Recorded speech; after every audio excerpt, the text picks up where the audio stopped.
Welcome to the Ultimate Weigh-In Show. I'm your host, Manpreet, aka MMA Lock of the Night, and your boy on social media at MMALOT. And this week we're going over the big UFC 273 card, headlined by two title fights. In the main event, we got the Korean Zombie trying to make a second crack at the featherweight strap. He's going up against the 20-fight unbeaten streak of Alexander Volkanovski. In the co-main event, we got the rematch of bantamweight champion Aljamain Sterling taking on interim champ Petr Yan. A lot of heat, a lot of an animosity in that fight. Very much looking forward to seeing how that one goes down. And then obviously the one fight that's getting probably the bulk of the attention this week, we got the return of Chimaev going up against his stiffest test to date, Mr. Gilbert Durinho Burns. I cannot wait for this card. A couple other great fights sprinkled out throughout the main card and prelims as well. And we're here to break down the entire card for you.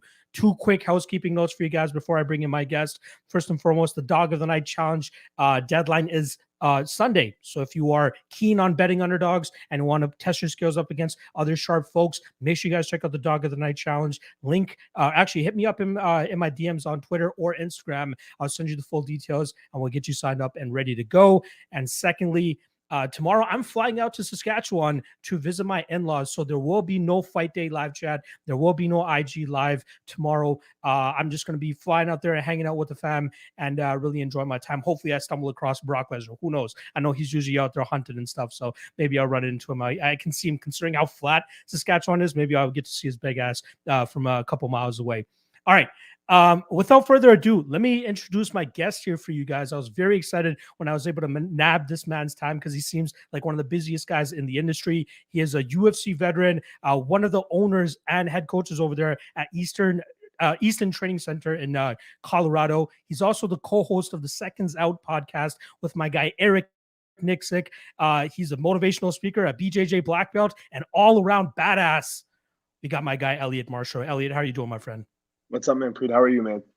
I'm good, brother. I'm good, man. I was very happy that you pretty much immediately accepted to do the show. I'm like, damn, I can't believe it was that easy. This guy has so much on his plate, and he's able to dedicate about an hour to me today to break down the fights. I know you're out there.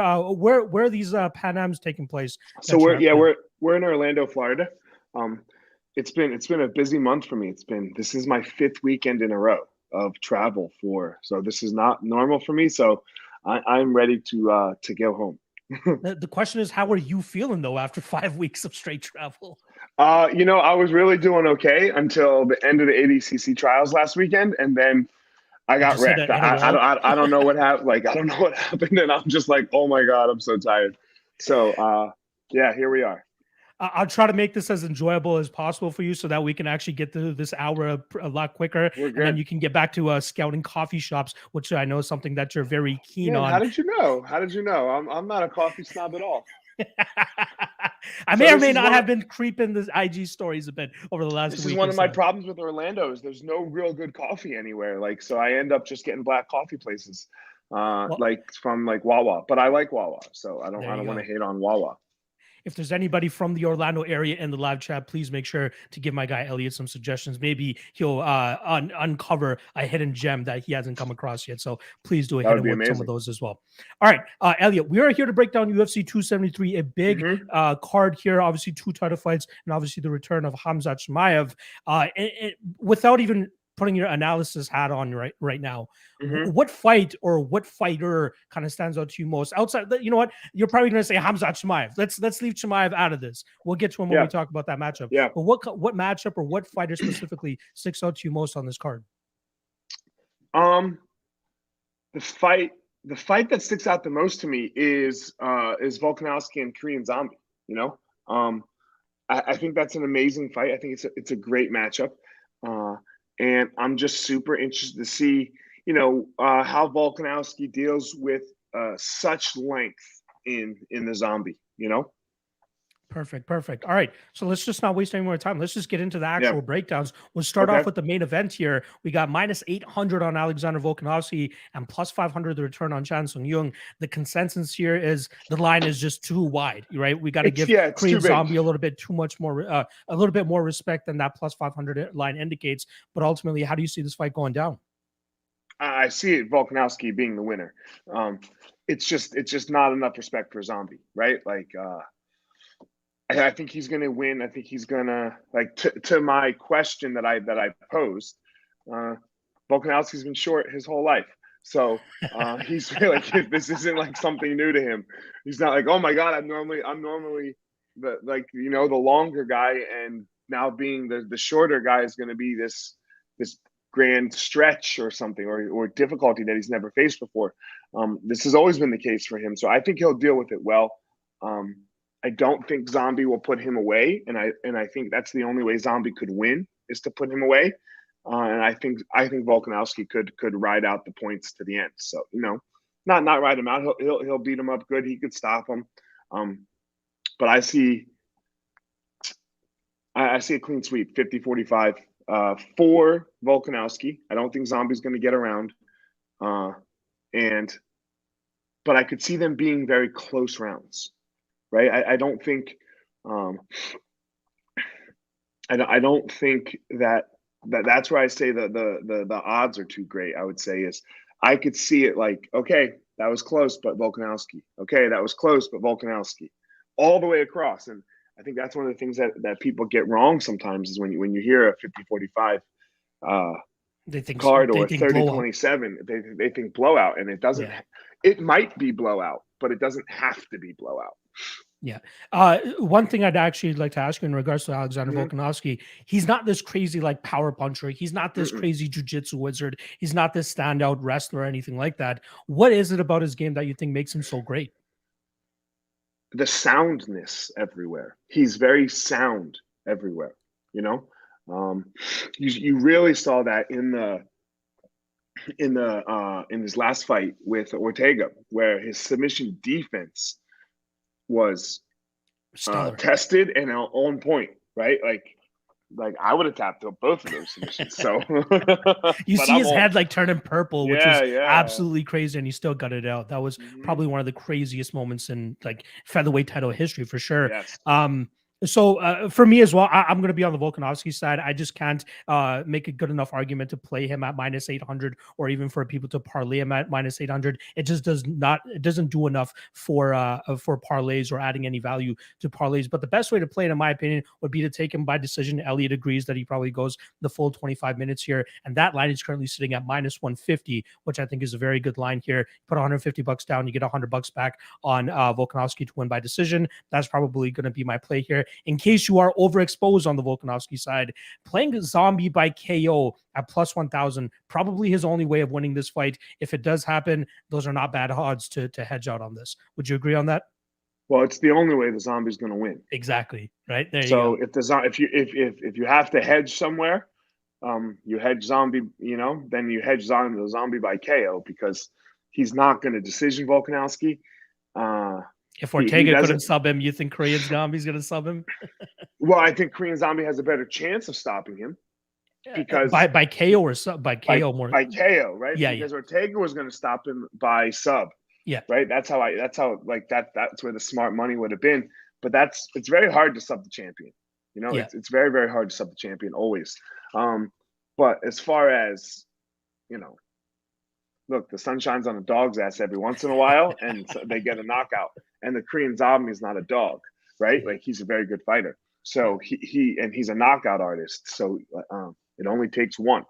Exactly. All right, let's move on to the co-main event here, where we have the bantamweight title on the line. We got Aljamain Sterling going up against Petr Yan. In terms of odds, -470 now on Petr Yan, +370 return on Aljamain Sterling. Just to put into perspective, when they were first matched up against each other at UFC 259 last year, Aljamain Sterling was the -120 favorite. He was a slight favorite against Petr Yan, as a lot of people thought his activity and output would be able to get the job done against Petr Yan, who at times seems a little bit low volume, but he does a very good job in terms of making his reads, letting his combinations go, and more often than not, dropping his opponents.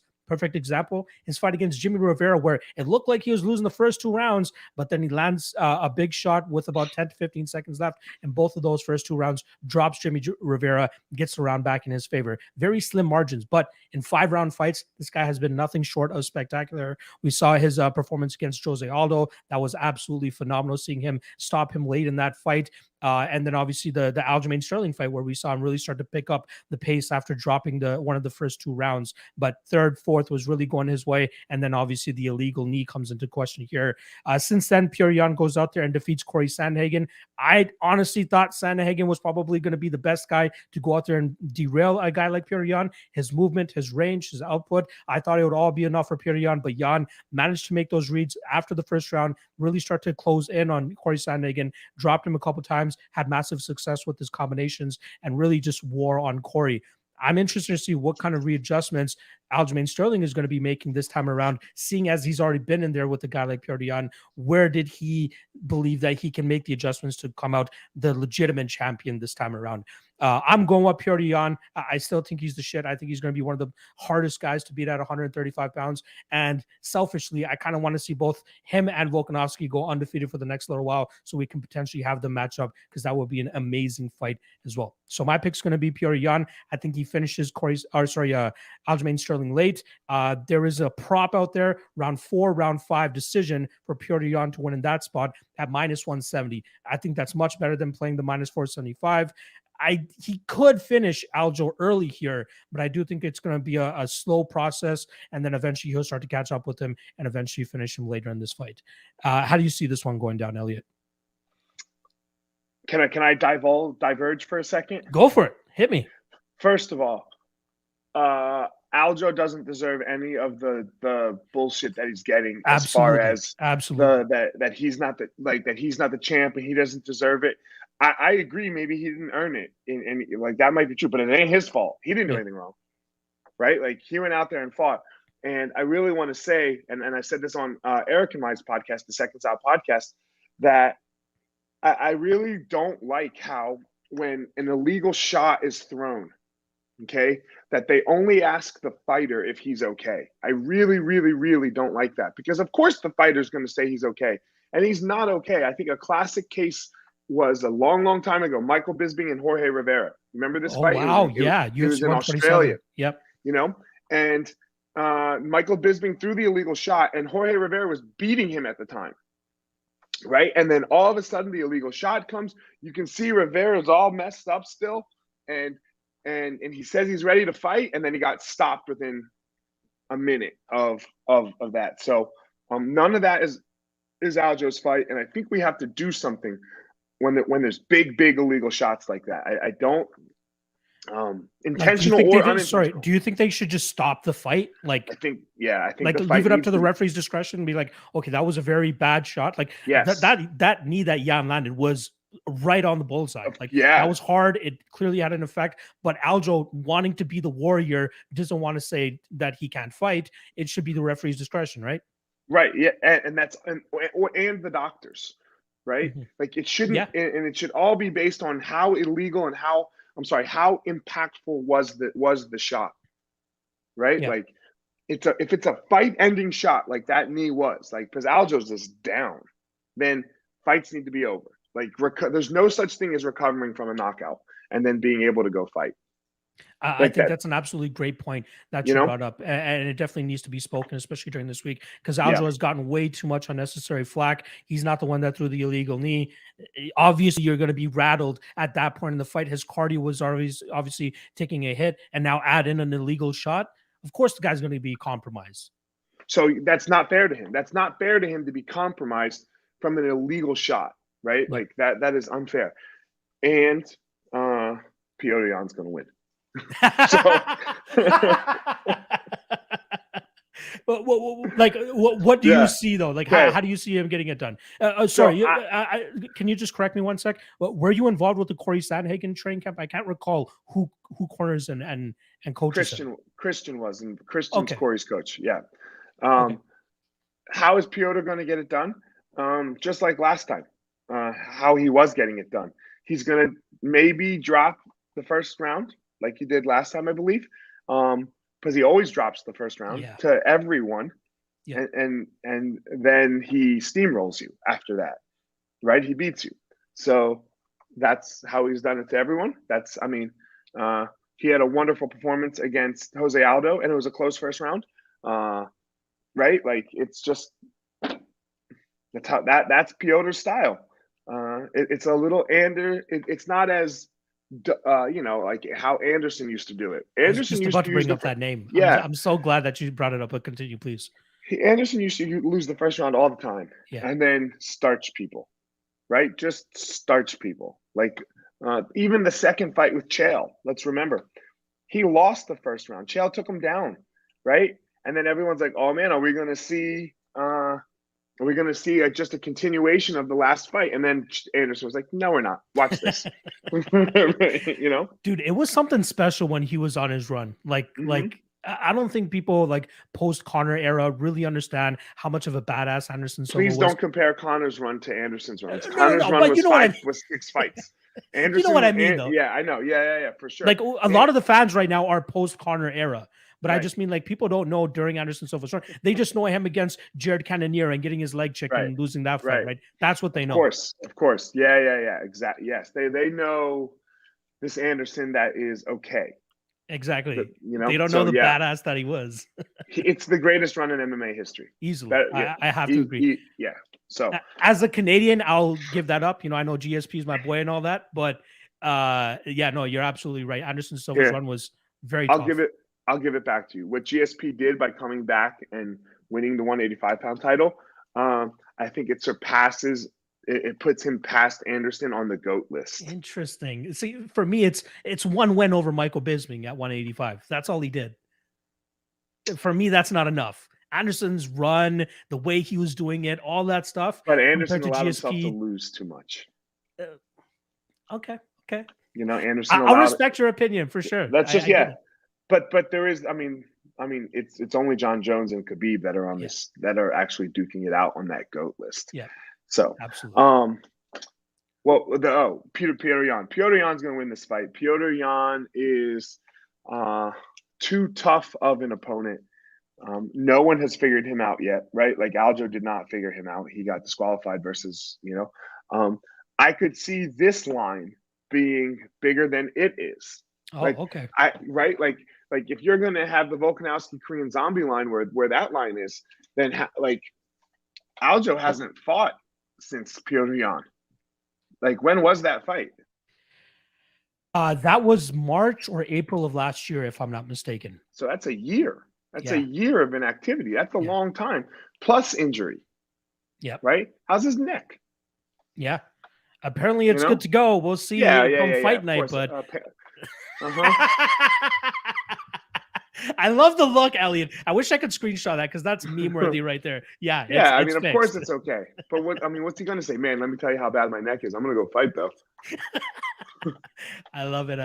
I get mad at everyone when when somebody says that they're hurt after a fight. It's like, what did you want to say? Well, you wanted him to say it before a fight. He's not what else is there to do except make excuses when you lost? Yeah. Like, I'm going to tell you why I lost. I was scared. I was this. I was that. I had my the head sweats wasn't the night right. before. I had the sweats the night before. My life is terrible right now. I'm injured. Like, whatever. Like, is it an excuse? Like, of course it is an excuse. Yeah. You get into a cage and fight somebody and see what happens after you lose. Yeah, exactly. Just to put in perspective, minus 475 indicates that Petr Yan wins this fight 83% of the time. Is that a number you agree with? Mm-hmm.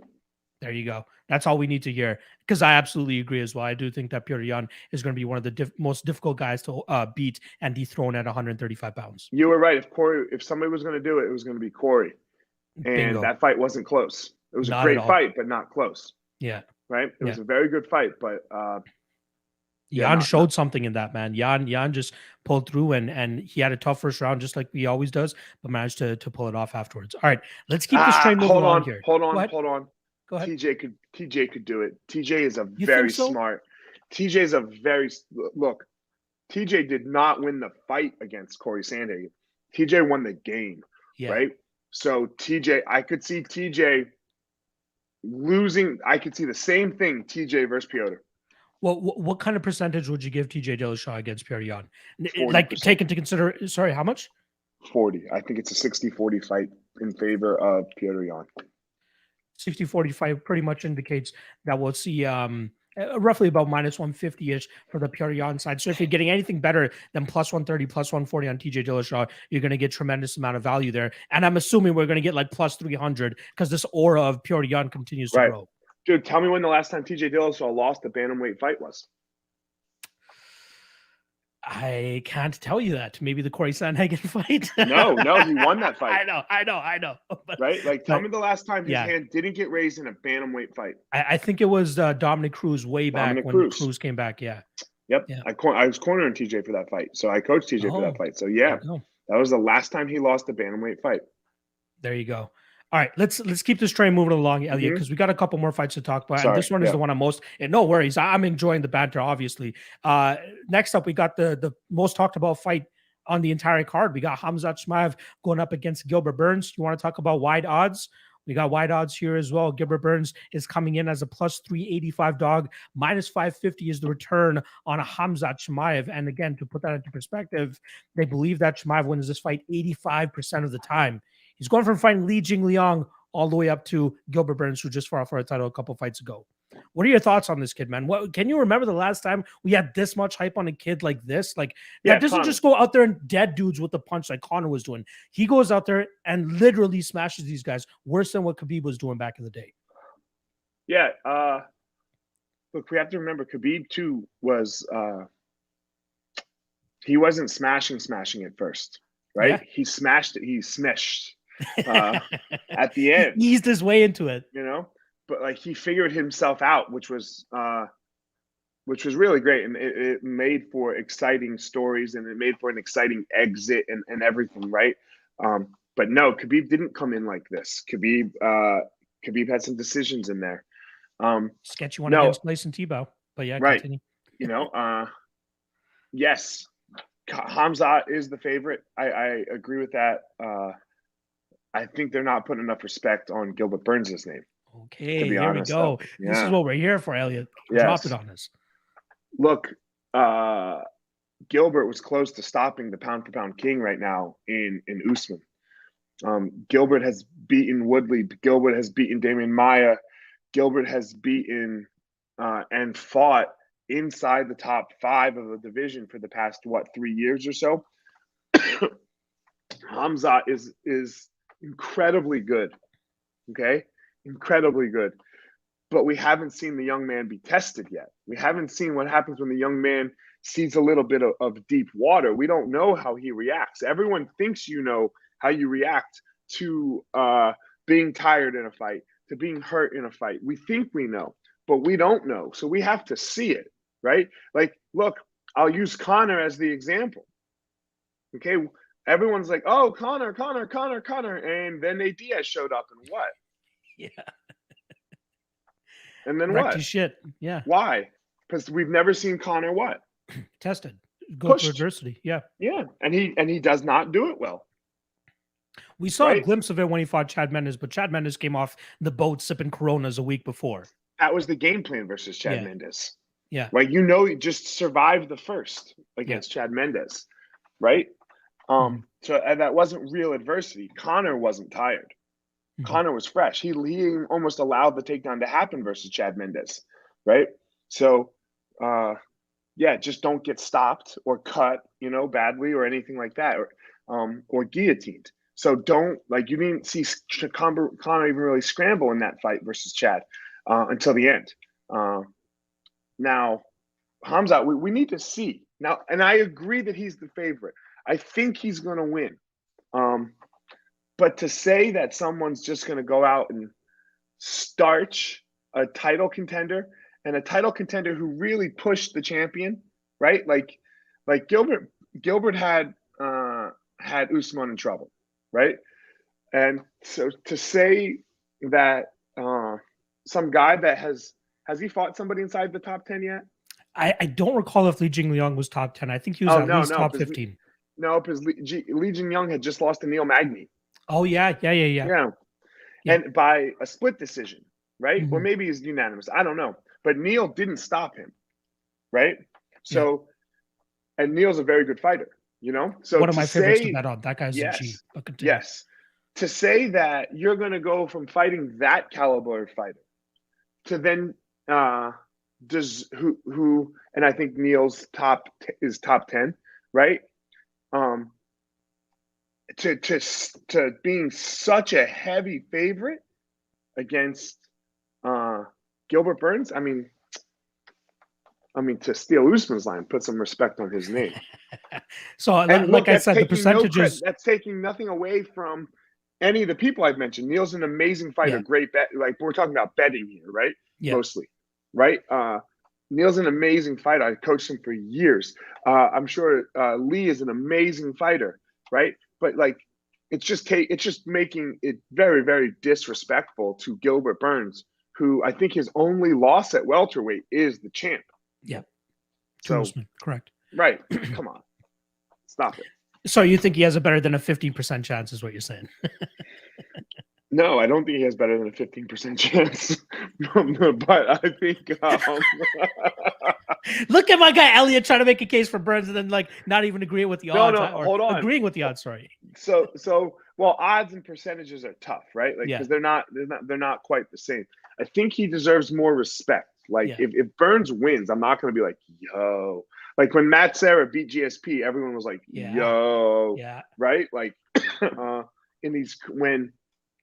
It's not. I'm not going to be shocked. Yeah, if Burns does it, I'll tell you exactly how it's going to happen. It's going to either happen one of two ways. It's either I'll give it three ways. Sorry, it's either going to be a knockout by a one punch, okay, because Burns does have that kind of power, okay, or it's going to happen late in the third because it's a 3-round fight. Yes, or did they make it 5? Okay, it's going to happen late in the third by either stoppage, TKO, or he'll take his back and choke him. It will be one of those ways, either late in the fight because Hamzat is exhausted, or an early knockout. Now, I think the odds of that are about 15%. There you go. In terms of getting Gilbert Burns to win via, well, let's just say inside the distance, we're currently looking at plus 650. So a decent line there. You're getting him straight up at plus 385. So in case he does go out there and get the decision as well, it's probably better to just take the plus 385 than take the plus 650, like I said, on the finish there. All right, but official prediction in terms of winner. Let's take odds out of this. Are you going Chimaev? Oh, yeah, Chimaev. There we go. Again, there's that face again. There's that, that fucking face. I love it. Chimaev, all right. All right, let's move on to the next fight here. And I think you have a little bit of history with one of these fighters here, at least very familiar with them. We got Mackenzie Dern going up against Tecia Torres. In terms of odds, I believe it is still a pick'em here. Let me just confirm that right now. Minus 120 for Mackenzie Dern, plus 100 for Tecia Torres. So very close fight. Slightly odds in favor of Mackenzie Dern there. I'll give you my quick synopsis of this fight, and then I'll drop it on over to you. I have a bet on Tecia Torres in this spot. I think that this is a great spot for her to go out there, keep this fight on the feet, use her speed, use her movement and ability to just keep Mackenzie Dern in striking range and pretty much just beat her up there. You know, Mackenzie showed some decent striking skills in the Virna Jandiroba fight, but Virna Jandiroba is not a striker either. So that's where you can see Mackenzie Dern really show off her striking improvements that she's been making with our guy, Jason Perillo. But I think Tecia Torres is just too much of a veteran. Just look at the names that she's fought time and time again. She's literally fought the best of the best in this division and has yet to be stopped. Nobody can stop this woman. She's very durable. She's very smart. She has great fight IQ, in my opinion. And I think she's going to use her speed to the best of her ability here to keep Mackenzie Dern vertical. And I think from there, she'll likely win a fight via decision. I had this tinfoil conspiracy hat theory this week that she could possibly finish her via standing TKO if she just starts to let her strikes go, especially if she's been having success for the first 2 rounds. That currently plays out plus 600 for Tecia Torres to win via TKO, but I'd rather just take the plus money, the plus 100 here, even money that you're getting on Tecia Torres.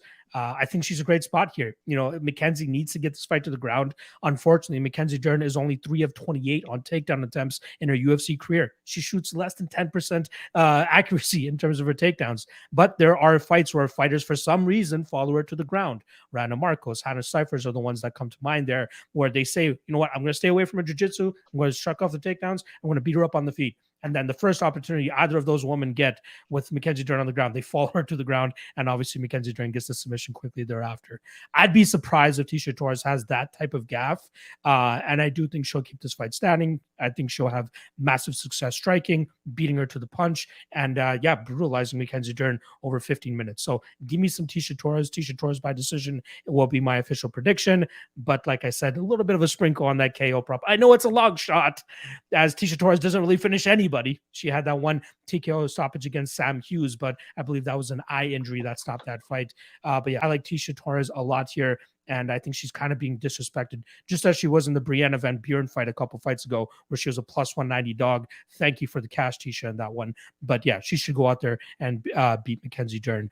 How do you see this one going down, Eliot? And am I off? Did you work with Tecia at all? I know she's the Denver or Colorado. Yeah, she's in Colorado. So I see her sometimes. She and Raquel come up. I can't understand the McKen.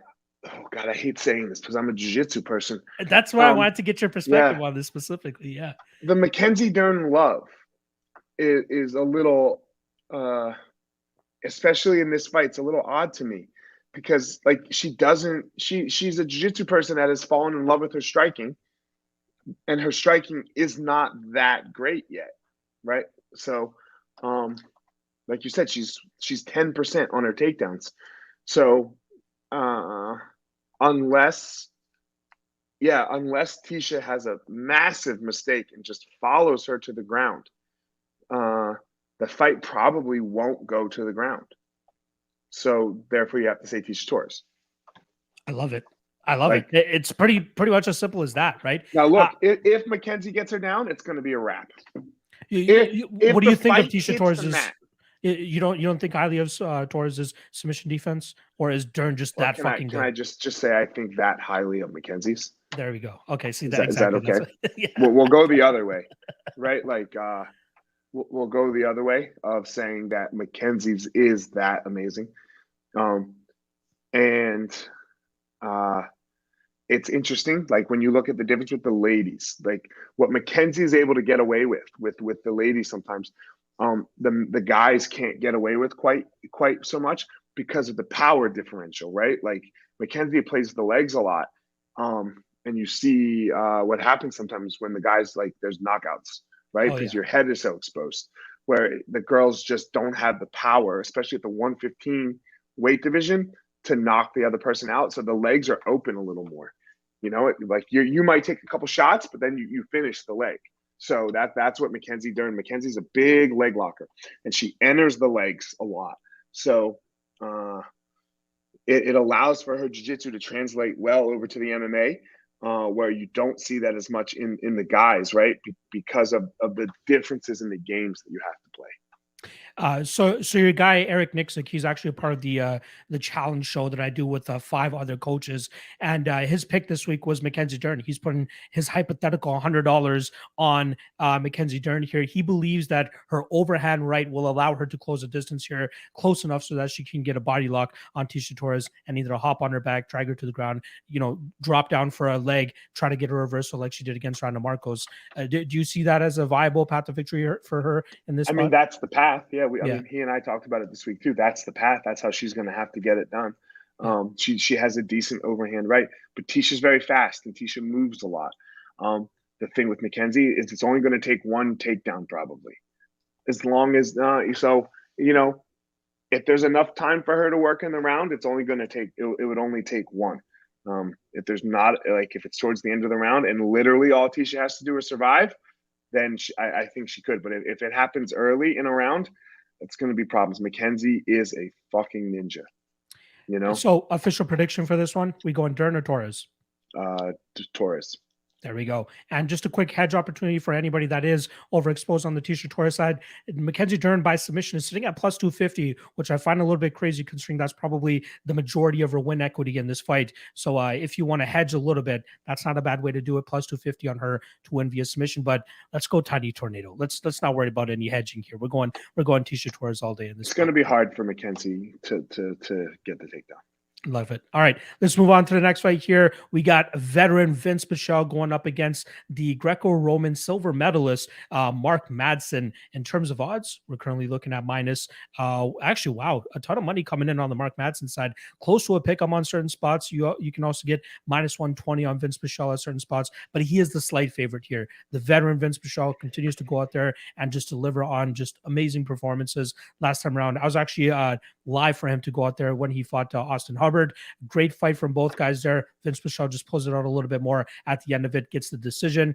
On the flip side for Mark Madsen, he fought the same night against Clay Guida, and we saw a very unorthodox approach from him there as he didn't go for any takedowns. He actually shot one takedown, but didn't land it. But for the majority of that, he wanted to go out there, test his striking, and knew if he tried getting into a scrambling battle with Clay Guida, more than likely he's going to start to fall behind and we'll see his gas tank pay for it, just as it did in the Austin Hubbard fight. Austin Hubbard nearly got him out of there in that third round as Mark Madsen was working very hard to keep him down in the first 2 rounds, and his gas tank really was compromised due to that. If he goes out there and tries to strike with Vince Pichel for 15 minutes, I don't think that's a good idea. I think he still has some holes in his striking game that he needs to shore up, and I don't think he'll get away with striking with him for 15 minutes. So he's going to be forced to shoot a couple takedowns here. Vince Pichel faced a very similar, well, not a similar wrestler, but a very high-level wrestler in Gregor Gillespie a couple fights ago, and he, made Gregor very much work for those takedowns. He did eventually get submitted in the second round there, but I do think that Gregor has a much better jiu-jitsu game than what Mark Madsen brings to the table. So even if Madsen gets him to the ground here, I think Pichel will be safe. He'll eventually be able to find his way back to his feet and really make Madsen work. I like Vince Pichel late in this fight. I think if it was Pichel in that third round instead of Austin Hubbard, I think Pichel probably could have gotten the finish. But taking him straight, or even one of the props that are out there for Vince Pichel to win in round 3 or decision is plus 130. I think that's a great spot. Taking him to win straight up in round 3 is plus 1400. Give me some of that. But I do like Vince Pichel here. I think he deals with the early wrestling onslaught, comes on late, and finds the finish late in this fight. How familiar are you with these guys? And then obviously, I disagree with you. Okay, hit me. This is what I'm here. This is what I want you here for. I think Madsen made a good choice in going with Henry Cejudo, right? Because he's in Phoenix now, correct? And I think that's really going to have you're going to see a different game, I believe, because he's going to take him down, and I think he's going to have the conditioning in this fight to deal with how the Austin Hubbard fight was years ago. Right, it was his first fight in the UFC. It was his second fight in the UFC, I believe. Second, okay, yeah, and I think it was only 2 fights ago for him. It wasn't that long ago. It was he took a big layoff. Actually, yeah, you are correct. So March of 2020 is when the Austin Hubbard fight was, and then he took a year and a half off, and then had the Clay Guida fight. Don't try to bring that smoke at me. Trying to fact check you here, Eliot. I only knew because I was with Elevation at the time, right? So yeah. So I think you're going to see big improvement as far as I think he's going to get Vince Pichel down. And I think he's going to get Vince Pichel down over and over and over again, or as much as he needs to. And I think he will not be stopping Vince, but he will be controlling Vince and winning this fight via decision, 30-27 in a boring fashion. There you go. Conviction for my guy Eliot Marshall on the Mark Madsen side here. Very much looking forward to it. The part that will surprise me most, if you are correct in terms of your prediction here, is going to be the conditioning, enough to at least get a 30-27 as well. I think he loses the third round at a decent clip, but obviously we'll see how much work down there at Fight Ready has paid off for him. And if you now look, I agree with all of that. I 100% agree with all of that. If Vince is going to get it done, he's going to get it done late. If Madsen's going to lose a round, it's going to be the end of the second through the third. Like that is all very true. I'm just going to go not. I'm going to say it's not going to happen. All right, there we go. All right, let's keep this train moving along. That was the main card. Let's get into some of the prelims here as well and get some quick thoughts from my guy Eliot. First off, headlining the prelims, we have the Irish sensation Ian Garry taking on Darian Weeks. In terms of odds, heavy chalk, as you would expect on the hype train Ian Garry. He's coming in at minus 365, plus 290 the return on Darian Weeks. Now, Ian Garry, I think his hype kind of just over exaggerates how good the kid actually is. I think he's great. He's doing great work down there at Sanford MMA. I believe this is going to be his second training camp down there with Henry Hooft and the guys. The guy's long, the guy's rangy, has some good striking, has some good chokes on his record as well. Darian Weeks, on the other hand, seems to be mainly a power puncher. He came into the UFC on short notice against Brian Barberena, and he got put through the ringer with Brian. It was a close fight, although the veterancy from Brian Barberena obviously paid off that night. He was able to take home a decision victory. If Weeks is going to win this fight, I think he has to use his wrestling background to get Ian Garry to the ground and kind of grind him out. But his cardio does just not look the greatest to me. And Ian Garry does a really good job in terms of countering his opponents on the feet. And I think it's just a matter of time before he lands a beautiful counter in the second or third round, puts Darian Weeks on his butt, and either follows up with some ground and pound or a club and sub situation where he's able to get him out of there. So I'm looking for my opportunity to fade Ian Garry. I haven't heard the club and sub. You haven't heard that term before? Okay, club and sub. I thought that was the norm in the MMA world. I'm old. I'm trying to come up with the club and drum. You know what I mean? The club and drum until you get that ground and pound victory. But club and sub is a mainstay in the club. I'm just old. I'm just an old guy, right? I still say NHP, baby. There you go. Don't worry. You can use club and sub. It's fine. It's completely fine. I'm going to go Ian Garry. I think Ian Garry finishes them late. Do you know much about these guys? These are kind of newer guys to the scene. I don't. But yeah, I don't. There you go. That's fine. Garry looks like he's very long, so that's going to be an advantage. He's undefeated and he trains with Henry. Like if you're gonna make me just like look at stats and I'm gonna go with Garry too there. There we go. All right, let's move on to the next fight here as we got Aspen Ladd taking on Raquel Pennington. In terms of odds, we got Raquel Pennington as the favorite here. She's coming in at minus 180, plus 155 the return on Aspen Ladd. Obviously, all eyes were on Aspen Ladd this morning as she was the one that usually struggles with the weight cutting and making it to the scale. Luckily, she makes 136 pounds, looks decent while doing so as well. And then Raquel Pennington taking this fight on 2 weeks' notice. She makes the weight like a professional, but seems a little shaky on the scales, for at least for my liking.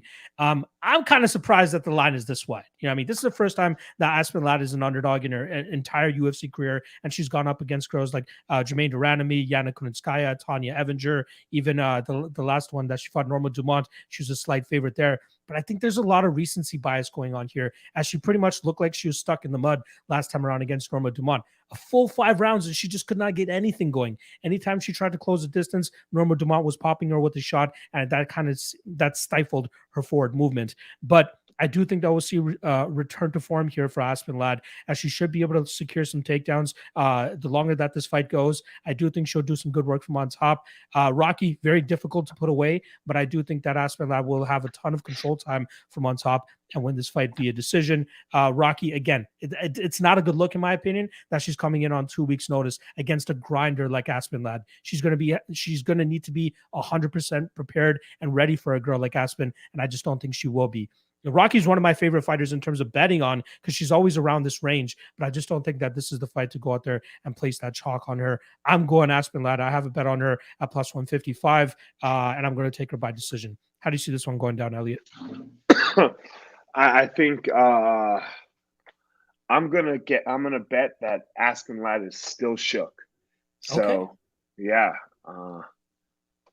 there was too much emotional damage around her last fight is what my bet will be. And fighting is an emotional thing mainly. Okay. So I'm going to say that's going to take some recovery time. All the drama around her coach hitting her, wasn't him hitting her or something, or screaming at her in the middle of the rounds. Yeah. Excuse me, that's just a toll. That's just I'm going with Rocky by decision. Just to state it out there, I do believe she has made some coaching changes. I'm not 100% sure if Jim West, who is the coach that was doing all this stuff, I'm not sure if he's still going to be in her corner. I believe they are a couple, if I'm not mistaken, as well. Mm-hmm. So I'm interested to see if he's actually. Oh God! So if they're a couple, it's even worse. It's even worse, right? Eric and I talked about this, and take nothing away from John Wood, absolutely nothing, right? But how you're the head coach of your wife too. Oh my Lord! Can we curse on this show? Go for it. Fuck my life, bro. Wow. Fuck my life to be my wife's head coach. Yeah. Oh. That's got to be a pain. Yeah, like that's got to be like trying to draw the line in between the wife and fighter, right? Well, I have to make my fighters not like me sometimes. Yeah, true. You know, you have to not like me. And then you have to like go home and be like, well, you know what? Fuck Eliot. You know, a lot of these fucking dudes, they practice. You know, like, okay, great. Come back tomorrow. I'll see you tomorrow. You know, we'll separate. I'm only with you for an hour. Yeah. But we got to go home and I got to like be like, yo, baby, how was work? When I know how work was, you know, man, baby, my feet are tired. Do you mind getting me a cup of water since you're up there? You know, you're right by the stove. You're right by the refrigerator. And I'm sitting over here. Man, if it were my coach, sometimes I'd be like, no, get your own fucking water, you know? Like and just walk away. Like that would suck, man. Well, hopefully Aspen Ladd's not living with her coach compared to what John Wood and Joanne Calderwood. Well, you just said he was her wife. West was her wife. You know, I think they're like boyfriend girlfriend. I believe. I don't think they're married. Okay, so but then to not be the coach. Yeah. Like so, I was and I wasn't. So what's home like? Yeah. So now I'm not your coach. So what's and I'm not in your corner anymore. So what's it like at home? Yeah. Like so that affects how you fight. Mm-hmm. That affects now, actually on the flip side here, with Rocky and Torres obviously being a thing, how do you think that affects her fighting on the same card as Tisha? I don't know, man. I don't know. I have no clue. You know, I have no clue.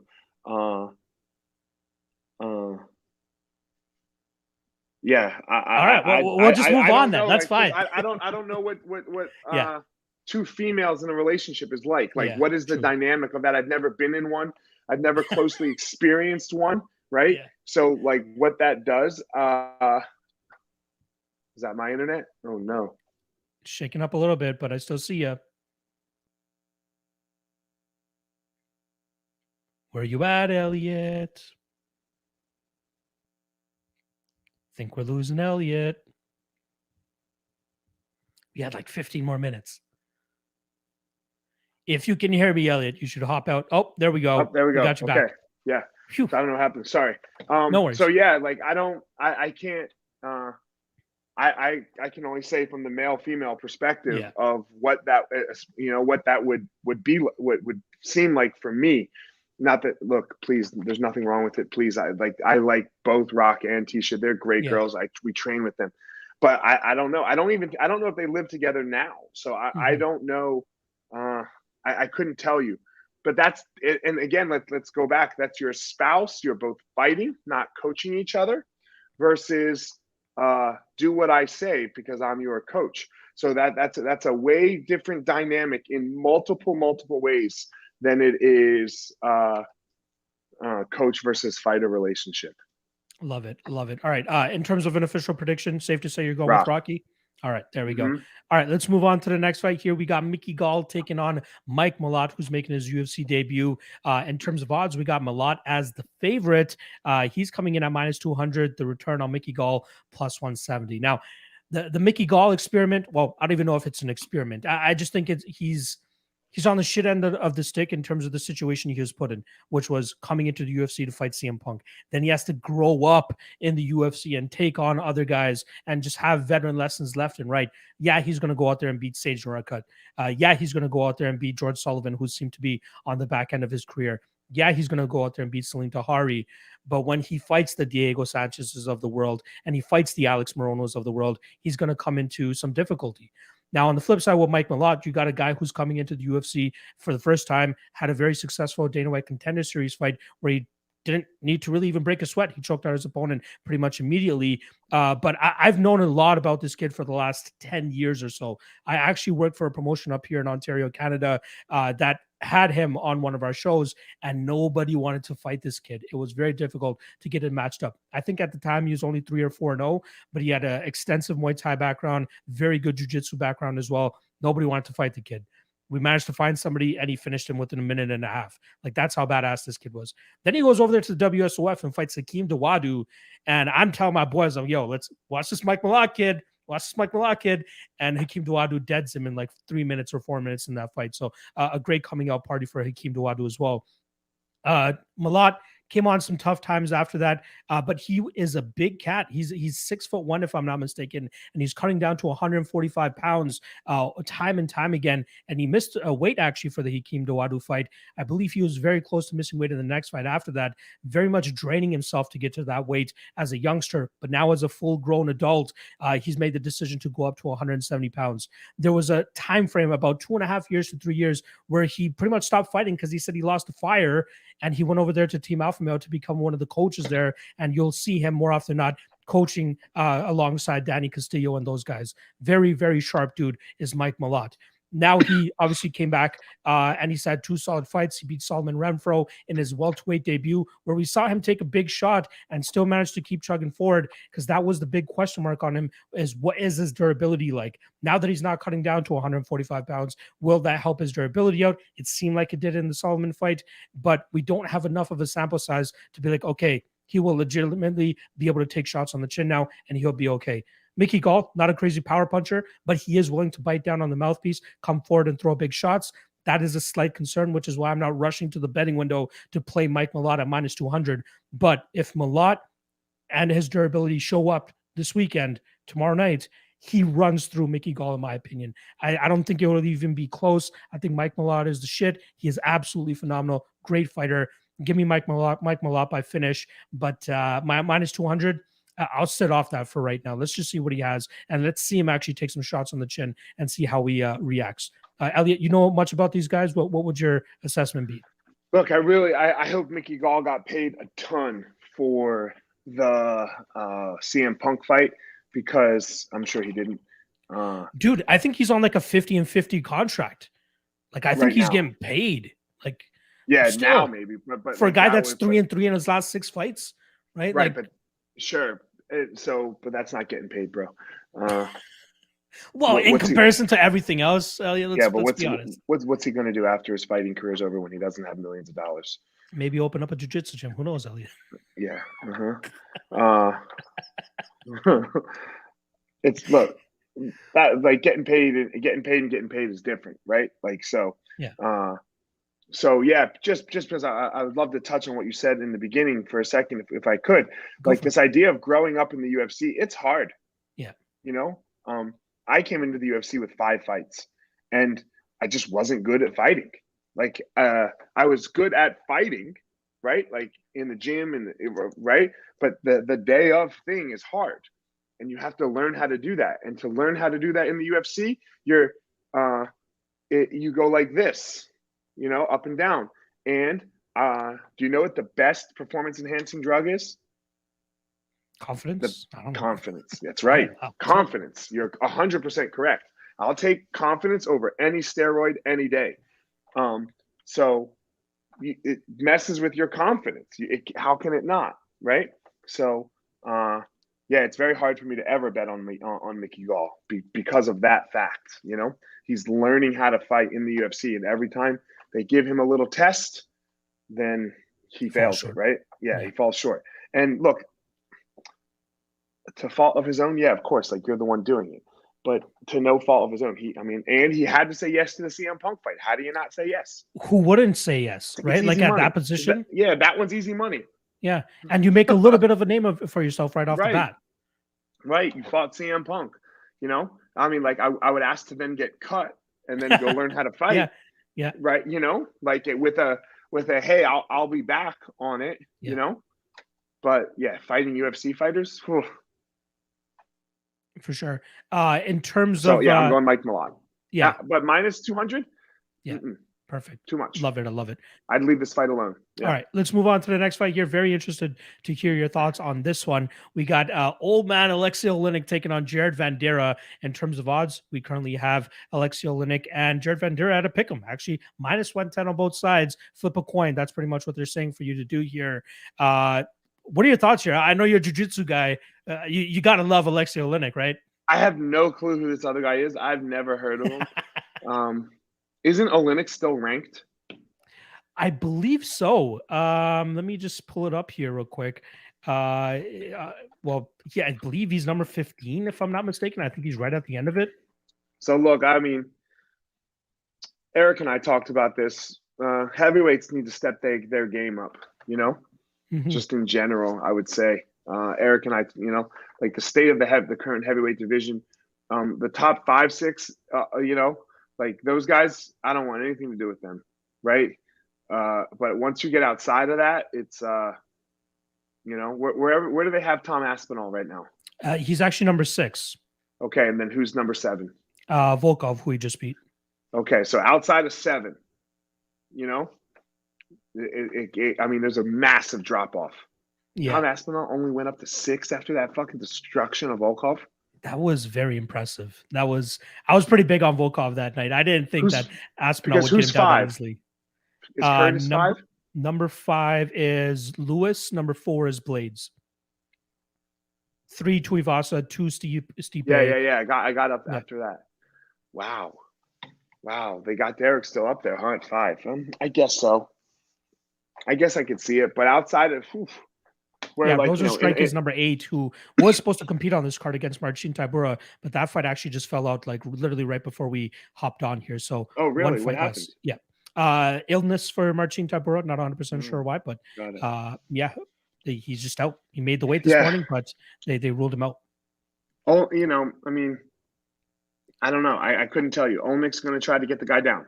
Yeah, simple as that.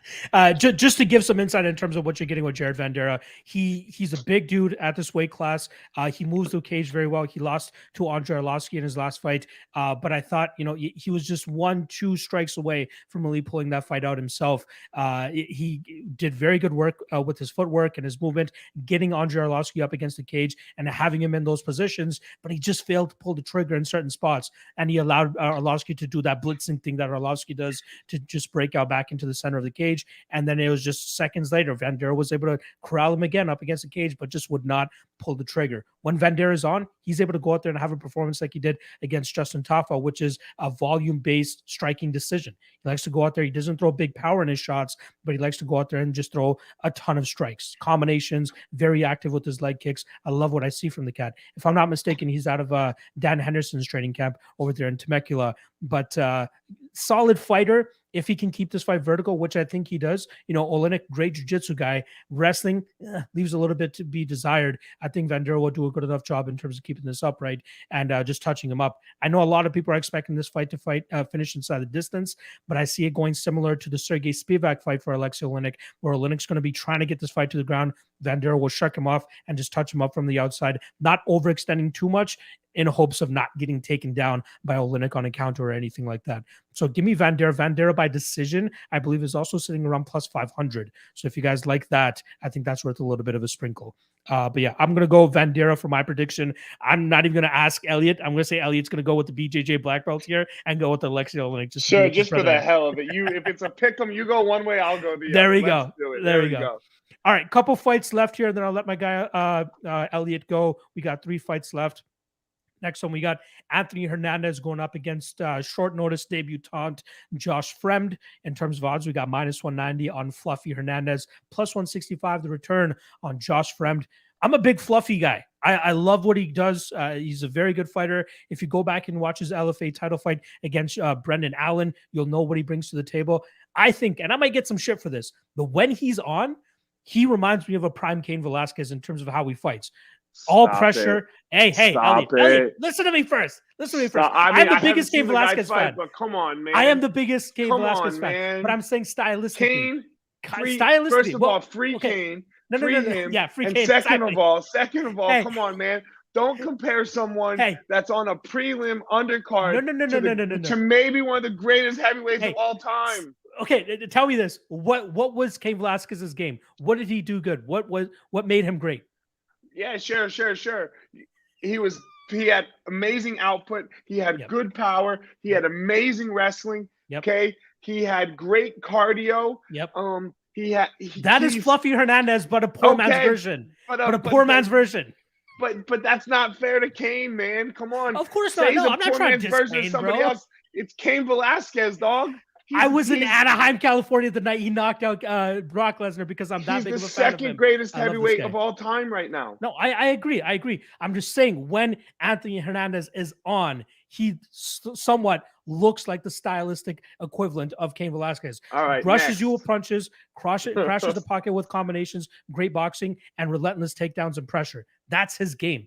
And I think he can do that. I agree, but he hasn't done it to Nogueira. He didn't beat Brock Lesnar. Yeah, of course. He didn't, right? He didn't, he didn't beat Dos Santos twice the way he beat Dos Santos, right? Oh, we can't do it yet, man. We can't do it. I'm not saying he has the potential of Cain Velasquez. I'm saying he tries to emulate it. Don't put them in the same state, man. Not even the same country. Come on, it's Cain Velasquez, homie. Cain Velasquez is my dude, probably my number 2 favorite fighter behind Shogun. But I love Cain Velasquez, everything he brings to the table. I would say this about Fluffy, though. He has some questions about his durability. He's been finished twice inside the UFC, once by Marcus Perez, where he got hurt to the body and then got Darce choked after that. And then Kevin Holland starched him in 40 seconds. Again, it seems like a guy that has some issues in terms of taking damage to the body, similar to what Matt Brown was going through for several fights several years ago as well. You touch the guy to the body, it seems like he has, I don't know what it is, fragility, whatever it is. Maybe he had a bad weight cut and his body's just not feeling the greatest. But I like Fluffy here. As long as he doesn't get knocked out, I think he can go out there and finish Fremd himself. I do like the fight doesn't go to decision here, which is roughly around -300. You can parlay that with something else, but I think one way or another, one of these guys is going to get the finish. Fremd is more so of a striker, good punches, good power, but I think that Hernandez will be able to pressure him, get him to the ground, pummel him into the ground, and eventually find a submission himself. I'm going the other way just because you called the guy. Sorry, are you familiar with Fremd, though? I believe he's not even a clue who he is, but you compared Fluffy to Cain Velasquez. So no, I got to go the other way just to prove you wrong. I can't wait to get the shit in the comment section after this one. I love you, Eliot. I appreciate it. All right, 2 fights left. We'll just run through these. I'd be surprised if you know who either of these fighters are. First up, we got Piera Rodriguez going up against Kay Hansen. In terms of odds, we got -130 on Rodriguez, +110 the return on Kay Hansen. Kay Hansen missed weight this morning by 2.5 pounds. Very unfortunate. This was her going back down to straw weight. The UFC was kind of forcing her to go to flyweight last time around. She came up short because she was just too small for that weight class, in my opinion. She's one of those in-betweeners where she would benefit from a 120-pound division, but she misses weight here against Piera Rodriguez. I think Piera will kind of touch her up on the feet. She's a vicious striker. If her grappling has improved compared to what we've been seeing on the regional scene, she should be able to keep this fight standing and really touch up Hansen. And earlier in the week, I was picking Hansen, but I'm not a big fan of what I saw from the skills or on the skills this morning. And I thought it was a coin flip fight to begin with. I am going to slightly lean to the Rodriguez side a little bit more here. I think she touches her up, wins this fight via decision. Are you familiar with any of these women, Eliot? No. I mean, I know Kay Hansen. Yeah. I think she followed me on Instagram, so I followed her back. There you go. So he's going with Kay Hansen, Mr. Eliot. No, I'm not. No. Mm-mm. Not at all. Mm-mm. Okay. Don't like what you see on Instagram? Is that what you're saying? The girls talk a little bit, and with the missing of the weight by that much, I'm gonna say no. There we go. All right, we're both on the Rodriguez side again. With the other girl being undefeated, Yeah, exactly. Trains at Black House. She's been all over the world. Mm-hmm. She has a very good training camp, very good preparation. Again, not often I change my pick throughout fight week, but this one was just a little bit too much of a red flag for me. I'm going to go with Piera Rodriguez. All right, first fight on the card. Julio Arce comes in and misses weight by 0.5 pound, really sweating his ass off trying to make the weight. Did not look good on the scales at all. I'm a big Julio Arce fan, but that was a big red flag for me, especially after coming off of a fight where he got his lights turned off by one of the biggest punchers at 135 pounds in Song Yadong. Julio Arce, great Muay Thai fighter, reps the Tiger Showman crew over there in New York. But I think this Daniel Santos kid, he's fun, man. You watch his regional tape, a lot of spinning stuff, a lot of flying stuff, likes to throw a lot of big power. He has a ton of finishes on his record. He even went over there to the ACA regional scene and picked up a couple wins there, had his only ever loss there against a guy that was, a Dagestani Russian, taking him to the ground and trying to just maul him there. But where do they find these guys? What do they right? There's Dagestanis. I know. But yeah, Santos made a good account of himself in that fight, even in an L. But I do think, especially with the weight gaff this morning from Julio Arce, I'm liking the Daniel Santos side. I took a shot on him to win by KO at plus 500. I think he lands a knockout blow here against Julio Arce. And even if he doesn't, I think just as continuous forward pressure and just being the one that's kind of dictating the pace, that might even be enough for the judges to give him the decision as well. His durability looks great. Julio Arce needs to fight a clean fight like he did against Andre Ewell. He's not going to get that here against Wily Cat Daniel Santos. I think Santos picks up a big win in his UFC debut, gets the knockout. Anything you got to add here, Eliot? I don't know. Sorry. Yeah. In terms of the weight cutting, since we had a couple gaffes here, have you ever had any type of gaff of your own or been with fighters who have had issues with that? And how do you think those types of weight cuts, missing by half a pound, actually translate into the fight? Half a pound, not so much. More than 2.5 pounds, especially 2.5 pounds when you are at a 115-pound weight class. That's a big miss. That's a big miss. That's like a 200-pound guy missing by 5 pounds. Mm-hmm. As far as like percentages go. So that's not a small miss. That's a large miss. What it comes down to is how hard did they try? Yeah. Like, when did Kay realize she wasn't going to miss weight? That's the thing. Right? She came in 45 minutes into the weigh-in window and missed by 2.5 pounds, whereas Julio Arce came literally the last fighter, last minute, and still missed by half a pound. So that's different, right? That means he was trying this whole time, and he had to run in there and get on the scale, where she maybe just saw like, fuck it, I missed. I'm going to sit here and go because I'm not going to make weight. So maybe she did not suffer that much. But how much did she suffer during the week to be, like, we just don't know these things. Like, we don't know where they are, Quick question for you in regards to that. Is there one instance for you that comes to mind from guys that you've cornered or women that you've cornered in the past where they really much struggled with the weight cut during fight week? You don't have to name any names, but can you kind of elaborate a little bit on that? Yeah, for sure. We have some tough weight cuts. But we get them done, and then the person's ready to go. Yeah, being a fucking professional. Yeah, for sure. I love it. All right, last thing I'm going to ask you here, and then I'll get you out of here. If you were to make one bet on this card, who are you putting your money on? Or a parlay, especially considering some guys are just too big of favorites. What fights are you most confident in? Okay, if everything was even money, yeah. Who am I putting my money on? Volkanovski and Petr Yan. There you go. That probably pays out right now minus 240, minus 250, considering how big of favorites there are. Is there one more fighter that you would want to throw in there to try to give people some good money there? Oh yeah, man. Come on, put your money on Chimaev. There you go. Look, my whole argument against Chimaev was not against him personally. It's just that you got to respect Gilbert Burns a little more. I love it. That's the don't overthink it parlay for this week. It's just part of the big favorites in the top 3 fights. Yeah. What's your shirt say, by the way?